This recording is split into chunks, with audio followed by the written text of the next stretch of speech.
சரி, என்னோட ஃப்ரெண்டு உங்களை கேட்டா. என்னவா? அதுதான் இப்போ அவங்க அப்பா அம்மா செத்ததுக்கே ஒரு 3 மாதம் ஆச்சாம இறந்து.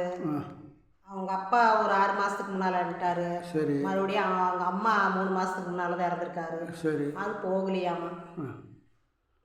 அதான் என்னன்னு கேட்டால் சொத்து பிரச்சனையாமா. சொத்து பிரச்சனைக்காக அப்பா அம்மா செத்ததுக்கே போகலின்னா அவன் எப்பேற்பட்ட பொம்பளையா இருப்பா? அதைத்தான் நான் கேட்குறவங்ககிட்ட. அவன் ஃப்ரெண்டு தானே, அப்படித்தான் இருப்பான். ஏப்பா நான் என்ன ஃப்ரெண்டுங்கிறதுக்கு இவன் முதலையெல்லாம் அந்த மாதிரி இல்லை, பேராசை இல்லை. அவன் வந்து கல்யாணம் முடிச்ச பிறகு அவங்க குடும்ப சூழ்நிலையில் அப்புறம் மாறிட்டா. சரிப்பா, அது ஒன்றும் தப்பு இல்லையா? அப்புறம் குடும்ப சூழ்நிலைக்கு தானே மாறித்தான் ஆகணும். மாறிட்டா. அவங்க புருஷன் எப்படியோ அதே மாதிரி மாறிட்டா. அந்த ஆள் கொஞ்சம் சீட்டெல்லாம் நடத்தி ஊரார் காசையெல்லாம் வந்து கொஞ்சம் அமுத்தி கொஞ்சம் வீடு வாசலெல்லாம் பெருசாக கட்டிட்டு பந்தாவாக இருக்கிறாரு. சரி, நல்லது தானே.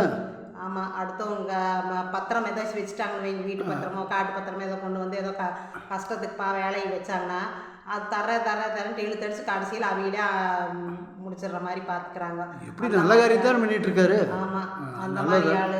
வீட்டில் அத்தனை ஆடம்பரமாக வீடு டெக்கரேஷனும் ஆடம்பரம் பார்த்ததுன்னா பெரிய கோடீஸ்வரர் மாதிரி. ஆனால் அவர் சம்பாதனமெல்லாம் கிடையாது, ஊரா முதலையே அமுத்தி அந்த மாதிரி வச்சு உட்காந்துருக்குறாங்க. சரி, கொடுக்குறக்கு ஆள் இருந்தால் இவன் என்ன பண்ணால் புருஷன் எப்படியோ அதே மாதிரி சேர்ந்து பழகிட்டா புருஷன் கூட சேர்ந்து. அதனால் அதில் ஊரில் வந்து அவங்க அண்ணன் ஒருத்தர் இருக்கார். அவங்க கல்யாணம் ஆகி குழந்தை குட்டியோடு இருக்கிறாங்க. ஆனால் அவருக்கு வந்து பெரிய தொழில் இல்லை, ஏதோ கடகண்ணி வச்சு அதெல்லாம் லாஸ் ஆயிடுச்சு. அப்புறம் அதில் அளவாக தான் ஏதோ பண்ணிகிட்டு இருக்கிறாங்க. அவருக்கு சொத்து கொஞ்சம் அந்த வீடு வாசல் ஒன்று தான் இருக்குது, அந்த கடை வீடு இருக்குது. அதனால அந்த கடை வீடு கொஞ்சம் முன்னால் இருக்குது ரோட்டு மேலே. அது கிராமப்புறத்தில் எச்சோடு வந்துரு. ஆனால் அதுலேயுமே பங்கு கேட்டு இந்த எங்கள் ஃப்ரெண்டோட ஹஸ்பண்டு பிரச்சனை பண்ணியிருக்கிறாரு. அப்புறம் என்ன பண்ணுறதுன்ட்டு அவங்க அப்பா அம்மா வேறு வழியில் கொஞ்ச நாள் போராடி எல்லாத்தையும் வாங்கிட்டாங்க. வாங்கின பிறகு அண்ணன் கூட பேசுறதில்ல, நல்லது, வீட்டுக்கும் போகிறதில்ல, எல்லாம் முடிஞ்சு போச்சுல்ல, முடிச்சு போட்டான். அப்புறம் அப்பா அம்மா சேர்த்ததுக்கு இப்போ போகலை. இதெல்லாம் நல்ல பழக்கமா? ஆனால் இவளுக்கு ஒரே பையன் ஒரே பொண்ணு. அப்புறம் 4 பையனும் பொண்ணுமோ வெளிநாட்டில் தான் இருக்கிறாங்க. நல்லா இருக்கிறாங்க, ஒன்றும் பிரச்சனை இல்லை. இருந்தாலும் ஊரா முதல்ல ஒருத்தர் கஷ்டப்படுறாங்க அப்படின்னு எல்லாம் பார்க்கல. அப்பா அம்மா எப்படி போனாலும் பரவாயில்ல, அவங்களுக்கு சொத்து வேணும். பிள்ளையும் மாறிட்டா பாருங்க, பிள்ளையும் இப்படி மாறிட்டா சொத்துக்காக. சரி, சொத்துக்காக மாறலாமா? இப்போ பிள்ளைய 2 பேரும் ஃபாரின் போயிட்டாங்கல்ல, பசங்க பையனும் பிள்ளையும் ஃபாரின் போயிட்டாங்க. அப்போ இவங்களுக்கு நல்லது எடுத்து ஆடு பார்க்குறது.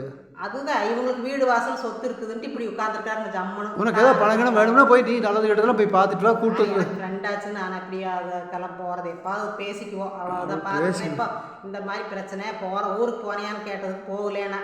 அதனால இப்படி பிரச்சனை வந்து பெத்த அப்பாவையும் பார்க்காத பொம்பளை, அது எப்பேற்பட்ட பொம்பளை இப்படி வளர்த்திருப்பாங்க.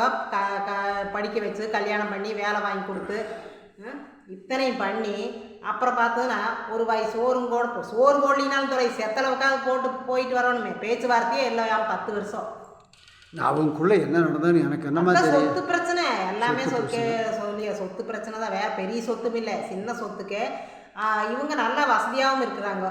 அது வசதியாக இருந்துட்டு அவங்க வசதி இல்லாதவங்கிட்ட போய் அப்படி அந்த சொத்தை பிடுங்காட்டி என்ன மனசாட்சி இல்லாமல் அதுக்கு என்ன ஒன்று சொல்கிறேன்? அதைத்தான் சொல்கிறேன், என்கிட்ட சொல்கிறீங்கய்யா.